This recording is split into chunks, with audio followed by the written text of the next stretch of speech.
Excuse me, madam. I'm gonna fucking rob you.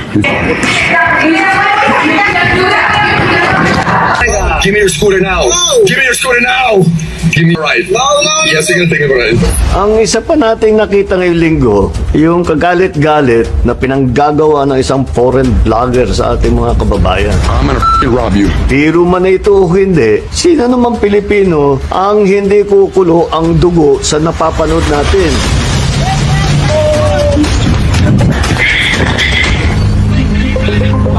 Nakakalungkot dahil ito isang naging bahagi na ng social media na nagkakaroon ng mga vlogger na nanggugulo lang, nang aasar lang, nang buwisit lang, nang babastos lang para makakuha ng mga viewers. Huwag tayong sasama dyan sa ganyang klaseng ugali. Hindi naman ganyan ang ugaling Pilipino. Asahan ninyo yung mga gumagawa ng ganyan na hindi natin pababayaan na patuloy nilang ginagawa.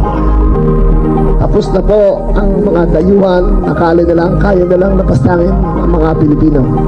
Ito'y ehemplo na seryoso tayo na sa sariling bayan natin at hindi tayo magpapabasa sa kanila.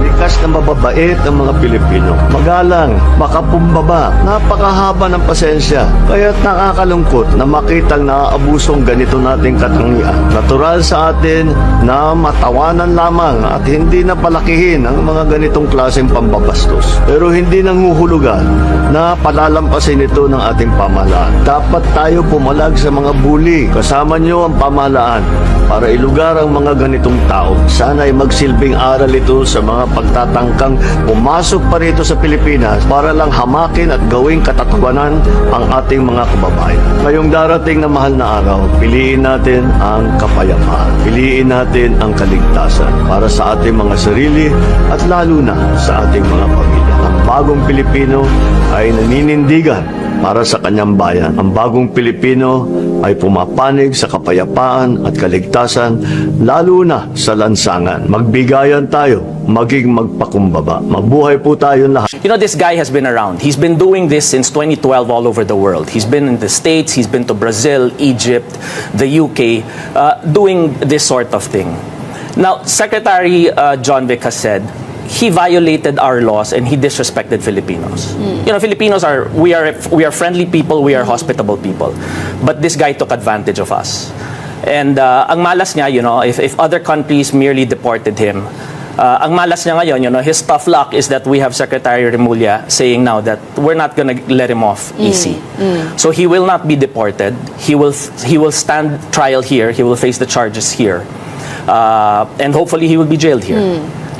So where is Vitali right now? Vitali is currently detained at the Bureau of Immigration's detention center in Camp Bagong Diwa. Okay. And he will await trial there. And what charges specifically will be filed against? There are several charges that he's already facing. There are several counts of unjust vexation. There's theft, attempted robbery, even I think is one of the cases that he's facing. You know, in the inquest that was conducted, he admitted to it. In the presence of his counsel, he admitted to doing those acts. So, like I said, Secretary John Vic wants him to stand trial here and he'll face the consequences. Can he argue that it was all for content? I mean, for social media? Yeah. He can argue it all he wants, right? But the bottom line is he violated laws. He committed acts against Filipino citizens, which is against our laws. He admitted to it in the presence of his counsel. Which is insane.